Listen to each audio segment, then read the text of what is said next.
অডিয়েন্সরা আসলে কেন জানি না যে সবাই একজনকেই চায়। আমার মনে কষ্ট একটাই, যদি কেউ না আসে তাহলে কিভাবে চলবে ইন্ডাস্ট্রি। আমি কিছুদিন আগে একটা শুট করলাম বিএফডিসি তে। আমার একটা ধামাকা গান আসছে খুব শীঘ্রই, ঈদের ধামাকা আসছে। এছাড়া হচ্ছে আমি একটা মুভিতে সাইনিং করেছি, আমি আগেও বলেছি, সেটার শুট ঈদের পর শুরু হবে। এছাড়া আমার জল রং মুভিটা সেন্সর হয়ে আছে, সেটা রোজারিতে দেওয়ার কথা ছিল, বাট অনেক বড় বড় ফিল্ম আসছে তো, তাই ছোট মানুষ, তাই আমরা একটু পরে আসবো, কোরবানি ঈদে আসবো ইনশাল্লাহ। আমি প্রত্যেক বছরই হচ্ছে সবকটা সিনেমাই দেখি, কারণ প্রত্যেকটা সিনেমাই আমাদের দেশের সম্পদ। সাকিব ভাইয়ের সিনেমাটাও আমাদের দেশের সম্পদ, সিএম ভাইয়েরটাও, প্লাস হচ্ছে নিশু ভাইয়েরটাও, বিকজ এই প্রত্যেকটা মুভি না ঈদকে কেন্দ্র করে বানানো হয়েছে, এবং প্রত্যেকটা মুভিতেই অনেক ভালো ইনভেস্টমেন্ট আছে, প্লাস সবাই অনেক ভালো করেছে। আমি টিজার ট্রেলার দেখেছি, আশা করি প্রত্যেকটা ছবি হচ্ছে হিট হবে। আর বরাবরের মতো যেহেতু আমি সবকটা সিনেমাই দেখি, এবারও প্রত্যেকটা সিনেমাই দেখবো ইনশাআল্লাহ। বিকজ অফ আমাদের দেশের অডিয়েন্সরা একজনকেই দেখতে চায়, হয়তো নতুনদেরকে অ্যাকসেপ্ট করতে চায় না। এই জিনিসটা নিয়ে আমি আগেও বলেছি যে আমার মনে কষ্ট একটাই, যদি কেউ না আসে তাহলে কিভাবে চলবে ইন্ডাস্ট্রি।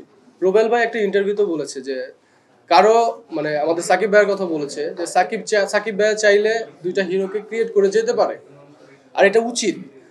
তেমনি অডিয়েন্সদেরকেও এটা মেনে নিতে হবে যে ইন্ডাস্ট্রিতে নতুন কেউ আসবে, এটাই স্বাভাবিক, একের পর এক আসবে, এটা খুবই স্বাভাবিক। বাট আমাদের ইন্ডাস্ট্রিতে চিন্তা করে যে না, সাকিব ভাই আছে, সাকিব ভাই থাকবে, নিশু ভাই আছে, নিশু ভাই থাকবে, সিএম ভাই আছে, সিএম ভাই থাকবে। এটা তো হচ্ছে না। সিএম ভাইও তো মানে কারো না কারো পরে এসছে, সাকিব ভাইয়ের পরে আসছে। নিশু ভাইয়ের নাটক থেকে এসে লাস্ট হচ্ছে সুরঙ্গ মুভি রিলিজ হয়েছিল ওনার, ভালো করেছে উনি অভিনেতা হিসেবে, বাংলাদেশে অনেকেই তাকে গ্রহণ করেছে।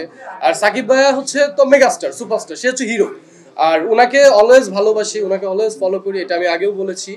সো নতুন কেউ না কেউ আসবে, ওনাকে দেখেই তো আমরা আসবো। সো এখানে হিরোর প্রবলেম নেই, বা প্রডিউসারের প্রবলেম নেই, বা ডিরেক্টরের প্রবলেম নেই। আমাদের অডিয়েন্সরা আসলে কেন জানি না যে সবাই একজনকেই চায়, হয়তো আমরা ভালো করতে পারছি না এটা, নাকি আমরা ভালো সুযোগ পাচ্ছি না ওইটা। এইটাকে আগে চিন্তা করতে হবে অডিয়েন্সকে, যে আমরা আসলে ওই ভালো প্ল্যাটফর্মটা পাচ্ছি না, যে প্ল্যাটফর্মটা পেলে আমরা ভালো কিছু করতে পারবো। এখন আমাদের সিনেমার বাজেট যদি থাকে 20 লাখ বা 50 লাখ, আমরা কি করব? শুধু অ্যাক্টিং করে কতদূর করতে পারবো? যতটুকু চেষ্টা কর, অ্যাক্টিং করার জন্য তো আমার সময়টা দরকার, বাট একদিনে যদি আমাদের সিকোয়েন্স করতে হয় 10টা, সেখানে কি করতে পারবো? সো আমি মনে করি যে আমাদের প্ল্যাটফর্মটা তৈরি করে দেখ, দর্শকরা পারবে সেটা। দর্শকরা যখন আমাদেরকে গ্রহণ করবে, তখন আমরা ভালো কিছু উপহার দিতে পারবো আপনাদের। ঈদের দিনের প্ল্যান হচ্ছে, আমি সবসময় দেখা যায় যে ঈদের দিন আমি 2-4 ঘন্টা ঘুমাই নামাজ থেকে এসে, দেন হচ্ছে বিকালবেলা বের হই ফ্যামিলির সাথেই থাকা হয় সময়টা। শপিং বেসিক্যালি ওইভাবে স্পেসিফিক ভাবে করা হয় না, বিকজ প্রত্যেক শুটের আগে শপিং করতে হয়, এমনিতেই অনেক বেশি কাপড় থাকে আমাদের। আর শপিং ঈদের জন্য হলে শুধুমাত্র পাঞ্জাবিটা কেনা হয়, ফ্যামিলি সবার জন্য হচ্ছে কেনা হয়, আর স্পেসিফিক ভাবে রিপার জন্য কিছুই কেনা হয় না।